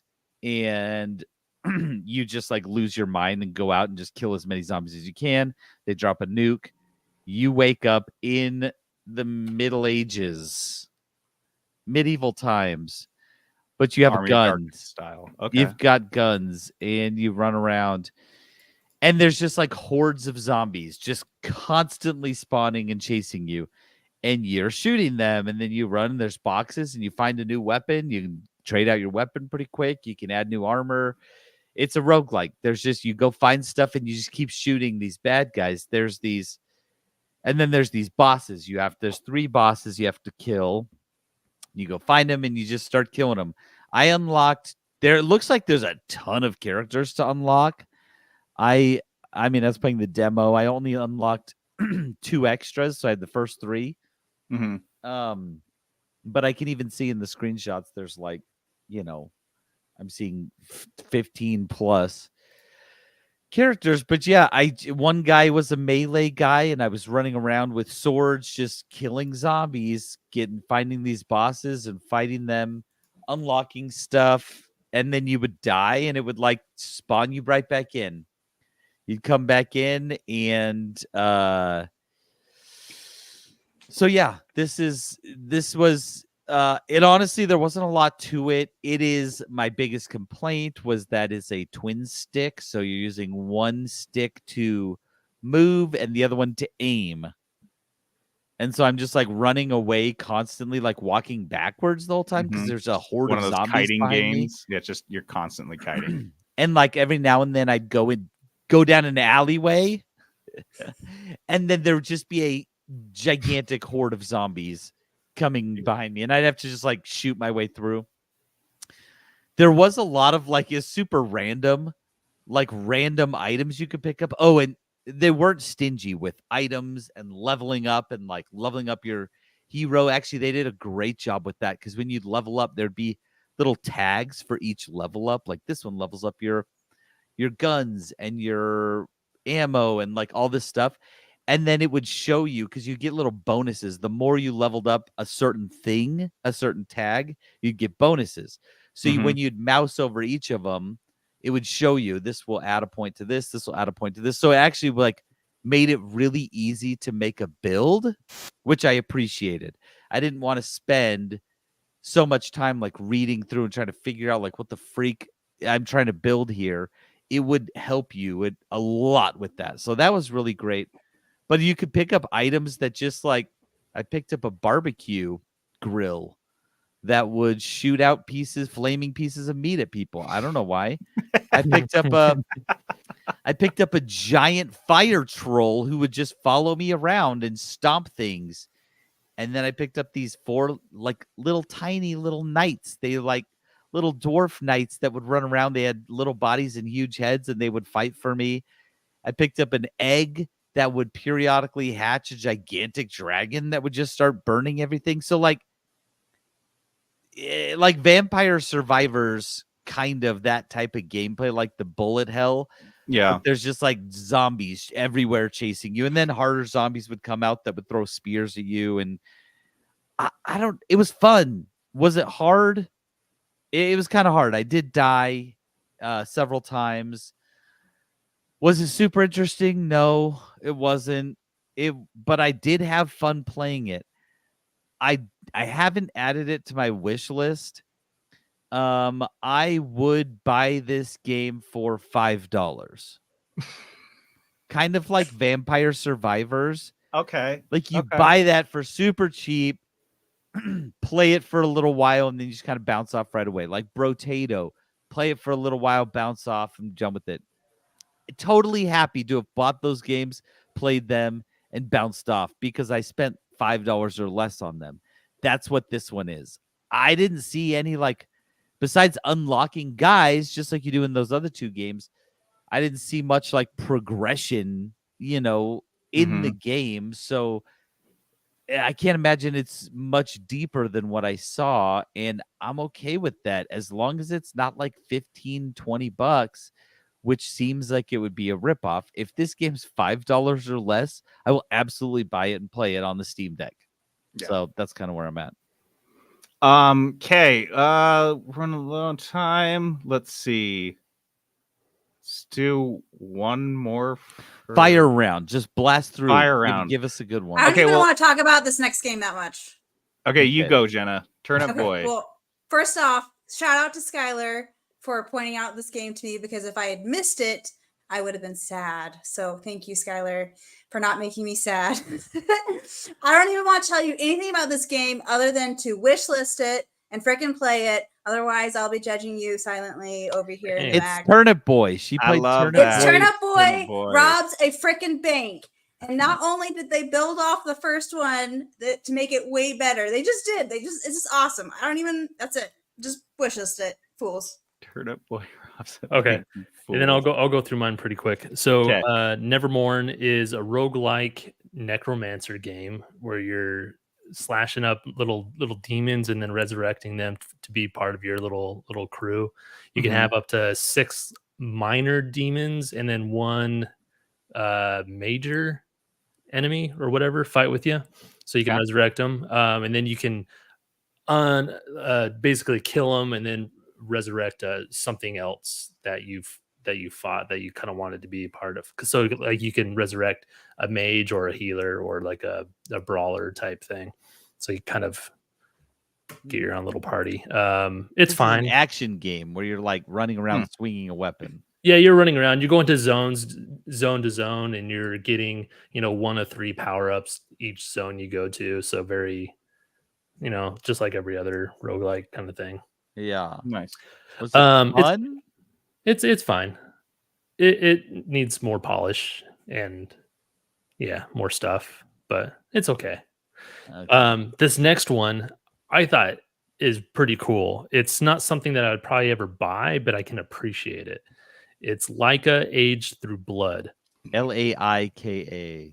Laika. You play as a dog, I think, and it's in a apocalyptic world, kind of like just Mad Max. You're riding this motorcycle through this side-scrolling world, and it has kind of like the old school motorcycle physics where you do AD to Mhm. do like you do flips in the midair kind of Lean thing. forward, lean Yeah. back. Yeah. And What the is this tutorial is game? great. It's like a furry game. Doesn't it feel like a furry game? Yeah. But then you're like, Definitely. whoa, this is way crazy. Like with hardcore. old school Excite bike with guns and a Yeah. box. And Watch the trailer. The trailer is really good. Way out there. It's kind of like, it reminds me of Cuphead, where like really good animation and really difficult. And Yeah. like cool cutscenes and stuff like that. But the tutorial does a really good job because it shows you how to actually control the bike, and then it keeps layering on. So when you hold down spacebar, you change directions. And once you get to an enemy, they shoot a bullet at you. You change directions, you flip your bike, and it redirects the bullet back at them and kills them. And when you go off a ramp, you do a backflip. Oh, sorry, a front flip to reset your abilities. And then when you go, and then you eventually get a gun later on that you go into bullet time to aim, and then you do a backflip to reload your gun to go. It's just like, it's wild, man. It's looks pretty so cool. crazy. You wish this one? I did, just to see how much it would cost. Because it's not my typical game that I would buy, but the story seems really rich, and the animation's really cool. It's really fun looking. it seems very interesting. This is a great Nextfest game just to like try something random out. Mhm. Yeah. Because I would never just like, oh yeah, I'm gonna buy this. This looks fun. It looks hard though. I'm not gonna lie, like it looks hard. I died a lot, mostly because like I flipped my bike up and then I just like got road Land rash, on your you know, head. just killed myself. Yeah. It looks like there's to be a lot to pay attention to in terms of like movement and shooting. Yeah, and your bike blocks bullets, so you'll have to redirect your bike to block bullets. Okay. Well, Aaron, let's talk about this other one. This is the first one I wish listed. Deep Rock Galactic Survivor. Ooh, Did you play? I've never played Deep Rock Galactic, any of those games. I have. Yeah, Deep Rock Galactic is it's a 1 to 4 players that it's a first person. You pick one of like 4 classes and you dive into a cave and you collect ore and you shoot enemies and then you get out with your loot and stuff like that. Gotcha. So this isn't very much like that at all. This No. is a top-down It's just Survivor. using the IP. It's just like Vampire Survivors, yes, with this skin on top of it. But what I really loved about this, that it distinguishes itself from other Survivor games, is that there's a mining aspect of it. So there's like all these like walls and areas in the map where you're running around, and instead of in like Vampire Survivors, you go around them and you try to avoid choke points. In this, you can go right through them. It slows you down. You can obviously you can upgrade your mining speed, but it slows you down enough so you have to make kind of calculated risks if I'm going to be mining or if I'm going to be just like running around. And the other thing that's really awesome about that is those areas have resources that apply up to your upgrades later. So if I want to upgrade my mining speed permanently after a round, I just mined a bunch of these like circle stones, and so I can upgrade it. So next round you go down there, you're like looking out for those specific resources. So it adds much more of a layer, because you remember in Vampire Survivors, you'd just be running around in a circle aimlessly until you saw something cool or something on the map, and you're like, now I have something to go do. In this game, you always have something to do, which I really appreciated. I just thought that the mining really took it to a new level. Well, you're creating choke points, which is also cool. So you're trying to figure out how to, because you just have enemies following you, like, and then over time there'll be different waves where more and more enemies will come. So you have to try to figure out how to get out of, their pathing and create a new path. Once you get further up, you have secondary objectives where you're trying to find like flowers on the ground or different stuff. So it gives you more to look for, because that will give you XP to level up to choose different abilities.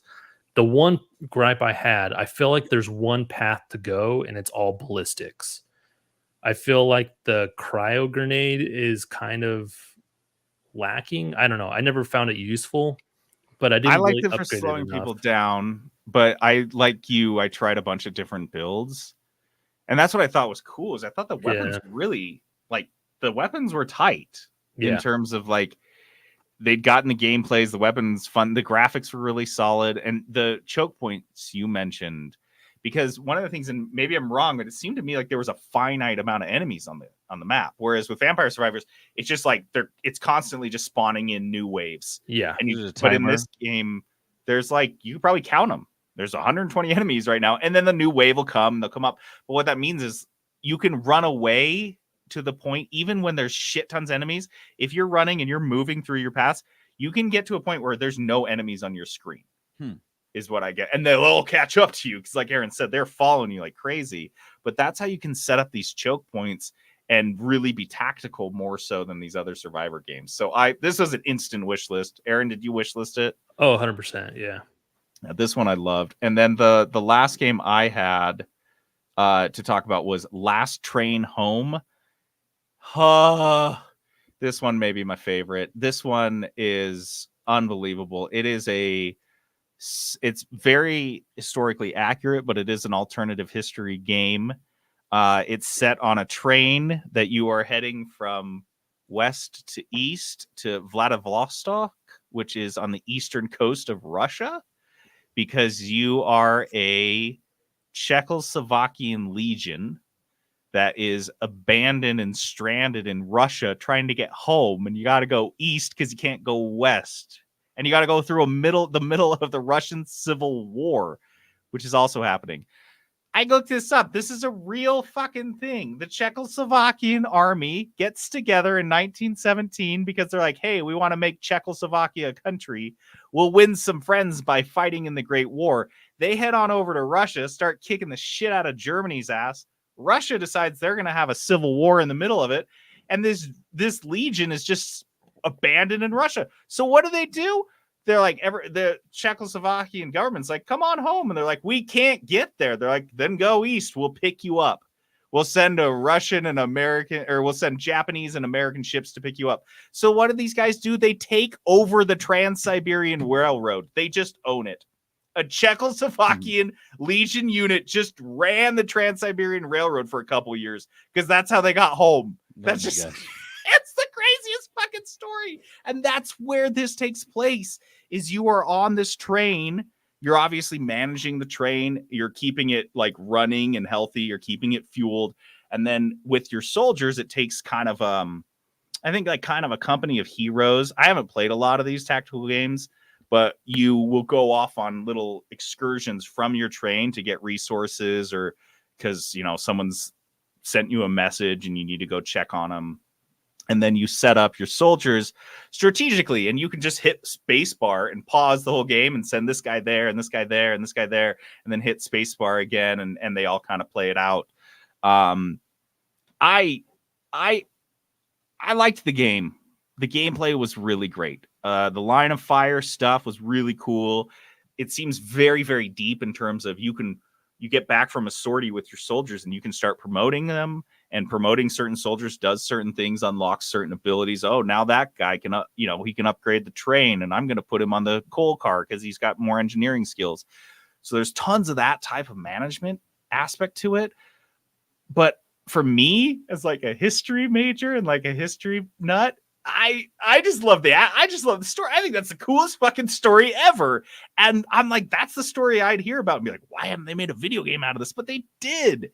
And the train being your base of operations as you like head from point A to point B across this like war-torn continent.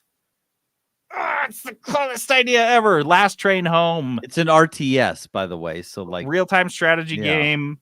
It's got a little kind of feels a little bit like Frostpunk in terms of like bleak management, survival stuff. Soldiers are dying, and then it's got I think Company of Heroes I keep bringing up because I don't have a ton of experience with this specific.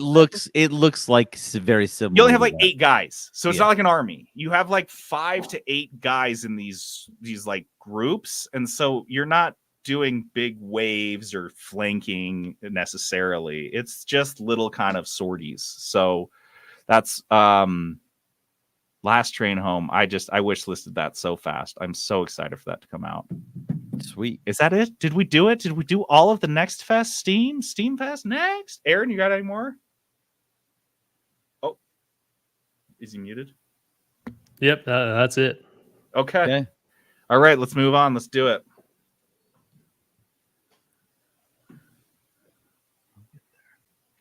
Dice of Destiny. Alrighty, ready. Dice of Destiny is this game we play at the end of every episode. We roll a 6-sided dice to see who will be rolling. The Dice of Destiny itself, a 20-sided dice with 20 different game genres assigned to it. That person then rolls another 6-sided dice to figure out their budget. They find a game in that budget for that price, for that genre, pick it, play it, review it.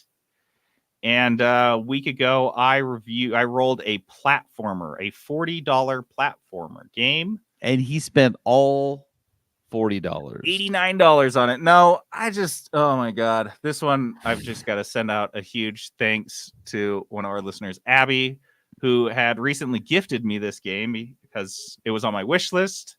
And so I didn't have to think about this. Oh, okay. Because you were struggling with this one. I was struggling, and I was doing a lot of Nextfest games, and it was a busy week, and I just had a lot of stuff going on.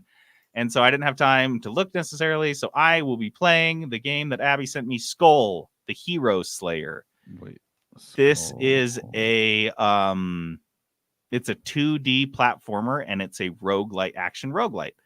It says roguelite. I prefer roguelites because I like getting all the upgrades, and I like it getting easier and easier and easier. Like Undermine is definitely a roguelite, and I got Undermine vibes from this one in terms of like, you start playing Undermine, and after about 10 runs, you're like, oh, I could beat this. I could beat this reasonably.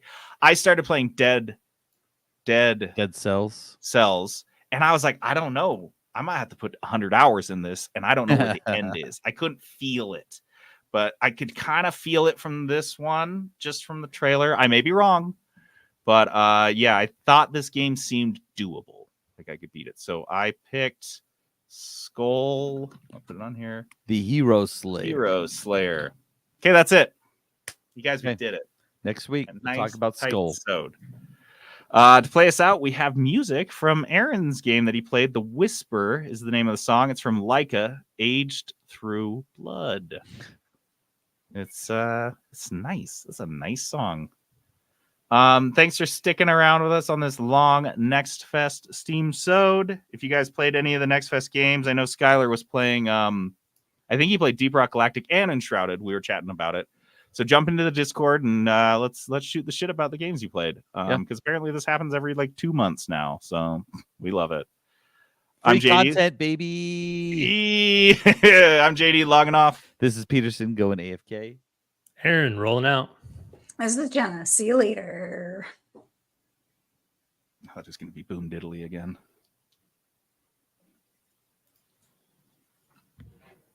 All right.